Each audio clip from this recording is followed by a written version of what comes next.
Alright, listen, I know we're here to talk about the movie, but I mean, the part of the movie is the movie experience, and we're gonna talk about my movie experience just for a second. I bought myself a ticket for Argylle the day they dropped for AMC. That's oddly convenient. Here's the thing. I was the only one in the row. It was just me. Up until the day before, I checked. I make sure that I'm gonna be seated next to nobody when I go see these movies. This time, however, not just one person sat next to me, but 3 people as a group decided to sit right next to me. So it was me and 3 others, and I have no idea why anyone thinks that's okay to do.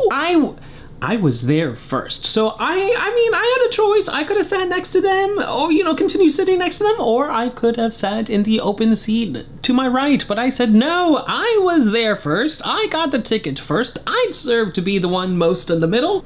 I should have gone to the open seat next to me. Because once again, who in their right mind just willingly sits next to somebody as a group? This pretty much almost ruined the movie experience for me, not gonna lie, but that's fine because I did see this movie the next day and I realized the movie is objectively not that good. Argylle is a spy action rom-com from Matthew Vaughn, and the movie follows author Ellie Conway, whose life gets turned upside down after writing a successful spy novel series that hits a little too close to reality, and real-life villains are hell-bent on hunting her down and figuring out what's up. Honestly, I sat on this one for has it been a week? It's almost been a week. This is how long it's taken me to do this review, because honestly, I had to think hard on this. Not just because the first viewing was just a terrible experience, but the second viewing also wasn't really that great of an experience. Even though it was just me, I realized that a lot of bad, a few mixes, and only a few good. So we're just gonna go through the bad, the good, and the mixed. I think this movie's base issue is its PG-13 rating. I saw this movie twice, not knowing that this was a PG-13 movie, and I honestly thought, wow, for a rated R movie, this is pretty mellow, and it's not that good. And then I realized it's a PG-13 movie, and looking back retroactively, it's still not that good or inventive. This movie feels insanely held back, and it is Matthew Vaughn, and Matthew Vaughn has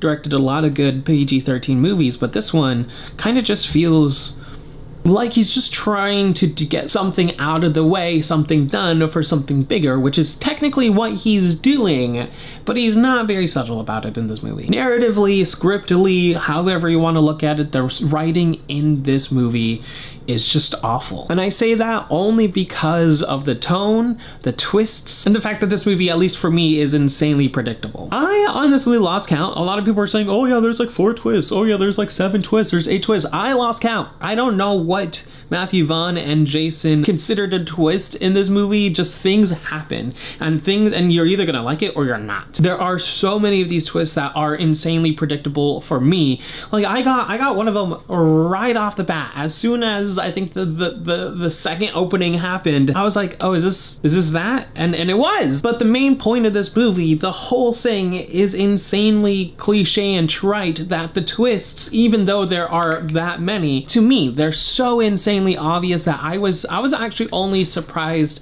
by one twist. A lot of these twists are not necessarily set up, but because they are so insanely jarring, they're basically laughable because they're unbelievable. They're just so unbelievable and wacky that you're just like, yeah, that's not real. That cannot be real. And I cannot tell you if some of the twists are real or not, because some of them are and some of them are not. And you just gotta watch the movie and decide for yourself. Enough about the twist and the predictability of this movie. The tone of this movie is just all over the place. It really has no idea what lane to pick in and to stay in. It's okay to have sub-lanes if you want, but this movie is like, I'm gonna be a spy thriller. No, I'm gonna be a rom-com. No, I'm gonna be a James Gunn movie now. A lot of the things didn't necessarily work for me, and I sat there wondering, am I the one that's broken? And I don't think I am, because everyone else also agreed. For a movie that's $200 million, where is that $200 million? It's clearly in the cast, but even the cast is barely in the movie at all. You might think that this movie is about Henry Cavill, but it's not. But speaking about the $200 million budget, if you cannot afford to do something in your product, it's best not to do it, because a lot of these things, like the opening scene, there's a scene with oil, there's a lot of green screen that's awful, and then there's a cat that is just, it would be okay if the CGI wasn't just insanely bad at times. There was many moments where the cat body was fine, and then you can clearly see the CGI face double, and it was just but speaking about the cat, why in the hell was the cat even there? The cat legitimately serves no purpose, and I don't know if it's an offensive trope that I mean, I get it, they're leaning into it, and they even like make a joke about it, but at the same time, the cat served no purpose, and the cat only ate up the budget. So why not just get rid of the cat? Just get rid of the cat. And speaking about action, we weren't, but I have no other segue into the action bit. There is not enough action in this movie for a PG-13 movie. No, honestly, I thought for a rated R movie, the action seems a little held back. And there seems not to be that much action. It's a little boring because there's a lot of exposition that happens and a lot of sitting around, and it would be fun. The movie is 200, and I almost said 200. I did say 200, but it's 2 hours. 2 hours and 20 minutes. It's a 2 hour and 20-minute movie. At first, I didn't really feel it because, again, I was severely distracted by the guy next to me, but the second time, I really did feel it. It's just like one ginormous action scene happens, and then the next one immediately happens, and you're just like, hold on a second. Couldn't we have just spread these apart like throughout the movie? No, apparently not. And a lot of the action that does happen in this movie is played off for laughs, and some of them worked. I did chuckle here and there, but throughout the rest of the movie is not necessarily that funny, for me at least. It might be your thing. The guy next to me laughed anytime the cat was on screen and did absolutely nothing. I'm so insanely petty about this.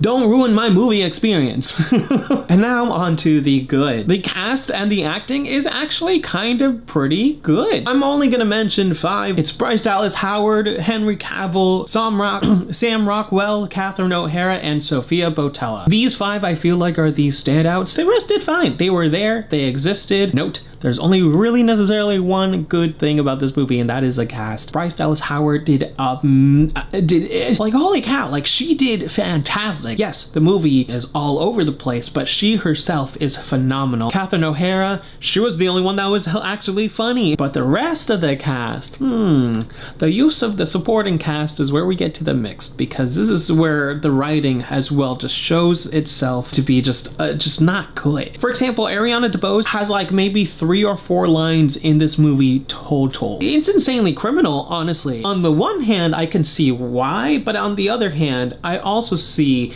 absolute zero reason to do that. Is it because you ran out of money? Because you were trying to do too much?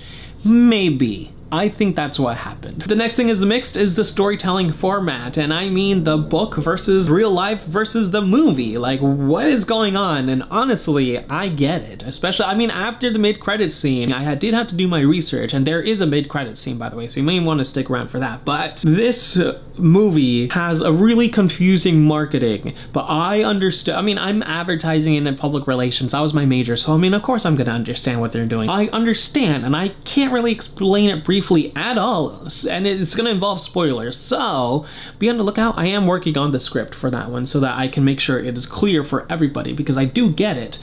But basically, Argylle 1, the movie, equals Argylle books 4 and 5, a little bit of a plot hole from the movie, but it's fine, it's whatever. And then Argylle 2, the movie, equals Argylle 1, the book, and then Argylle 3, I'm going to guess, is Argylle 6, the book, if it's not already been written.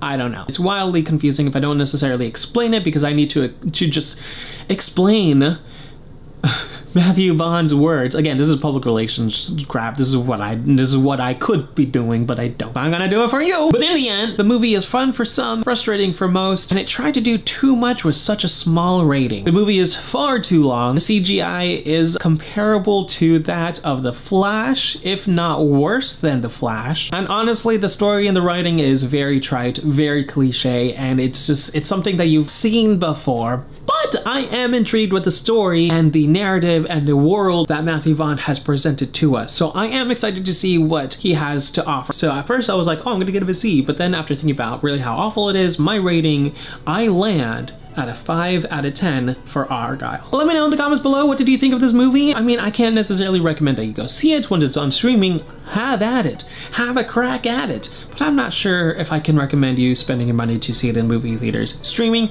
wonderful, fantastic, have fun. My social media links are in the comments below. My social media links are in the description below, and I will see you next time. You've just been Montified.